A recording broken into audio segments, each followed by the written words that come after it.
বন্ধুরা, অনুরাগের ছোঁয়া ধারাবাহিকের আজকের পর্বে দেখানো হয়েছে দীপাকে পোস্টমর্টেম করতে নিয়ে যাওয়া হয়। দীপা তখন মনে মনে বলতে থাকে, দয়া করে আমার পোস্টমর্টেম করবেন না, দয়া করে আমাকে কাটাছেঁড়া করবেন না। তখনই কারেন্ট চলে যায়। ঝড় বৃষ্টি বজ্রপাতের কারণে বৈদ্যুতিক লাইন বিচ্ছিন্ন হয়ে গেছে। আজ আর বিদ্যুৎ আসবে না। কথাটা শুনেই রূপা হাত জোড় করে ডক্টরকে বলে, ভগবান হয়তো এটাই চেয়েছিলেন, দয়া করে আপনারা আমার মাকে কাটাছেঁড়া করবেন না। এমন অবস্থায় তো পোস্টমর্টেম করাও যাবে না। অবিনাশ তখন ওই দিকটাই সামলে নেয়। অন্যদিকে সোনারূপা কাঁদতে থাকে। এরপরে ডক্টর বলেন, ফর্মালিটি পূরণ করতে হলে দীপার হাজবেন্ডের সই প্রয়োজন। এরপরেই সূর্যর বাবা বলে, আসলে ওদের স্বামী স্ত্রীর সম্পর্ক ঠিক নেই তো। ডক্টর বলেন, ঠিক আছে, সেক্ষেত্রে মেয়েরা সই করলেই হবে। তখনই সোনারূপা একে অন্যের সাথে কথা বলে। রূপা সোনাকে বলে, যেহেতু বাবা এখানে উপস্থিত আছে, তাই যে করে হোক আমাদের বাবাকেই সই করাতে হবে। মা যেখানেই থাকুক না কেন, অন্তত এইটা দেখবে। সোনাও রূপার কথার সাথে সায় দেয়। এরপরেই সোনা তার বাবাকে বলে, বাবা চলো সই করবে। সূর্য বলে, আমি কেন সই করব? সোনা বলে, বাবা তুমি একজন ডক্টর, সেজন্য তুমি সই করবে। সূর্য যখনই সই করতে এগিয়ে আসে তখনই উর্মি বলে, না না, দাদাভাইকে এইসব বিষয়ে টেনো না। তখনই রূপা উর্মির হাত ধরে টেনে নিয়ে যায়। রূপা উর্মিকে বলে, আর একবার যদি আমাদের কাজে বাধা দাও তো আমার চাইতে খারাপ কেউ হবে না। উর্মি বলে, কেন, কি করবি তুই? রূপা বলে, জানো না আমার মা তো একজন খুনি, আর আমরা তো তারই মেয়ে, প্রয়োজন পড়লে তোমাকে খুন করব। কথাটা শুনে উর্মি বেশ ঘাবড়ে যায়। এরপরে ডক্টর পেপারসে সই করতে গিয়ে দেখে ওখানে মৃত্যুর কারণ হিসাবে হার্ট অ্যাটাক লেখা, যেটা দেখে সূর্য অবাক হয়ে যায়। সূর্য বলে, উনি তো বস্তাবন্দি ছিলেন, না না, ওনার শ্বাসকষ্ট হয়ে হয়তো মারা গেছেন, কিন্তু এখানে হার্ট অ্যাটাক লেখা, এটা সত্যি নয়। সূর্য কিছুতেই পেপারসে সই করতে চায় না, আর এটা নিয়েও একটা অশান্তির সৃষ্টি হয়। অবিনাশ যদিও সূর্যকে বারবার করে বোঝাতে চেষ্টা করে। রূপা বলে, আমার মাকে আমি শেষবারের মতন সুন্দর করে সাজাতে চাই, আমার মা যেভাবে বাঁচতে চেয়েছিল ঠিক সেইভাবে। সোনা ও রূপার কথার সাথে তাল দেয়। একে একে ওখান থেকে সবাই চলে গেলে সোনা রূপা দীপাকে খুব সুন্দর করে নতুন বউয়ের মতন সাজিয়ে দেয়। অন্যদিকে অবিনাশ সূর্যকে বলে, আপনি জানেন উনি আপনার কে হয়? সূর্যর তখন অতীতের নানান স্মৃতি ঝাপসাভাবে মনে পড়তে থাকে, কিন্তু স্পষ্ট কিছুই নয়। অবিনাশের কল আসলে অবিনাশ একটুখানি সরে যায়। পুলিশ সেই গোডাউনে একটি ইঞ্জেকশন সিরিজ পেয়েছে। অবিনাশ পুলিশ অফিসারকে বলেন, আপনি যত দ্রুত সম্ভব সেই সিরিজটা টেস্টে পাঠান, দেখা যাক ওইটা কিসের, রিপোর্ট এলে অবশ্যই আমাকে খুব তাড়াতাড়ি জানাবেন। অন্যদিকে জয় এসে সূর্যকে বলে, দাদাই চল, বৌদির ওখানে যাবি। সূর্য বলে, বৌদি মানে? জয় তখন মনে মনে বলতে থাকে, ভাগ্যিস দাদাই তোর কিছু মনে নেই, আর এখন আর নতুন করে তোকে কিছু মনে করাতেও চাই না। এখন নতুন করে কিছু মনে করালে তুই কষ্ট পাবি, তোকে আর কষ্ট দিতে চাই না। জয় তখন বিষয়টিকে এড়িয়ে গিয়ে বলে, না মানে দীপা ম্যাম আর কি, উনি তো আমার বৌদিরই মতন, তাই বললাম।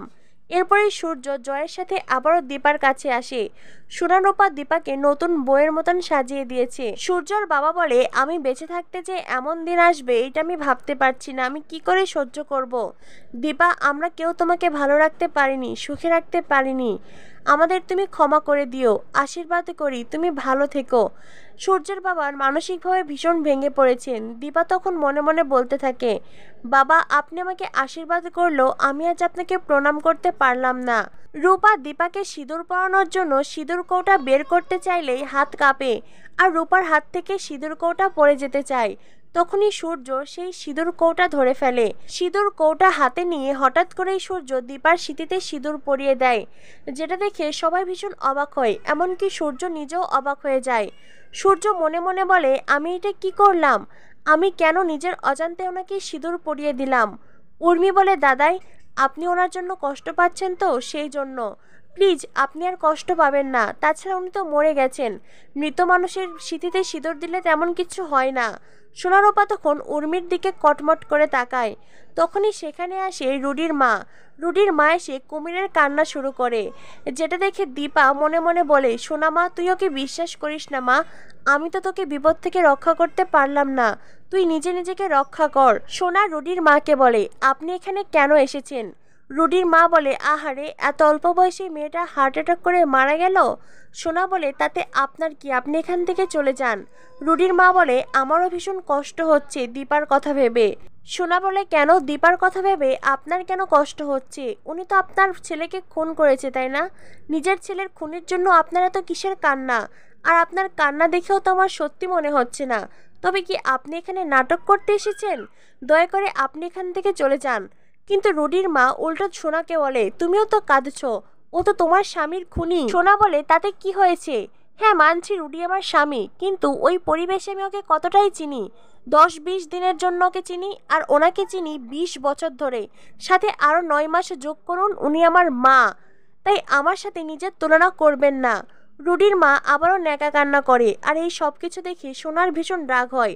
সোনা রুডির মাকে ধাক্কা মেরে ফেলে দেয় আর বলে, ওখানে বসে বসে কুমিরের কান্না কাঁদুন। এই বলে সোনা আবারও দীপার কাছে আসে। সবাই দীপার জন্য শোক প্রকাশ করে। উর্মি মনে মনে বলে, দিদি, যতই হোক তুই তো আমার দিদি। আমি তোকে হারাতে পারলাম না, তুই নেই তাই হয়তো সবটাই আমি পাবো। কিন্তু তবু আমার মনে একটাই আফসোস, আমি তোকে হারাতে পারিনি। উর্মিও কাঁদেছে, যেটা দেখে রুডির মায়ের বেশ চিন্তা বেড়ে যায়। রুডির মা বলে, আহা, এভাবে যদি সবাই কান্না করে, সবাই যদি আউট অফ কন্ট্রোল হয়ে যায়, তবে তো আমারই বিপদ। এরপর দেখানো হয় সূর্যর বাবা বলে, অনেকটা দেরি হয়ে যাচ্ছে, এইবার আমাদের দীপাকে নিয়ে যাওয়া উচিত। সবাই মিলে দীপাকে কাঁধে করে শ্মশানে নিয়ে যায়। সেখানে গিয়েও পুরোহিত মশাই বলেন, এনাকে দেখে তো মনে হচ্ছে ওনার স্বামী আছে, সতবা মেয়ের স্বামীকে ডাকুন, স্বামী তো মুখ আগ্নি করবে। এটা শুনেই সূর্যর বাবা সূর্যর কাছে এগিয়ে আসে। সূর্যর বাবা সূর্যকে বলে, সূর্য চলো। সূর্য বলে, আমি কেন যাব বাবা? পুরোহিত মশাই তো বললেন ওনার স্বামীকে আসতে। সূর্যের বাবা তখন বলে, তুই তো। সূর্য তখন সেই কথা শুনে অবাক হয়ে যায়। তো বন্ধুরা, কি হতে চলেছে অনুরাগের ছোঁয়া ধারাবাহিকে? অনুরাগের ছোঁয়া ধারাবাহিকের পরবর্তী আপডেট পেতে আমাদের সাথেই থেকো। ধন্যবাদ সবাইকে।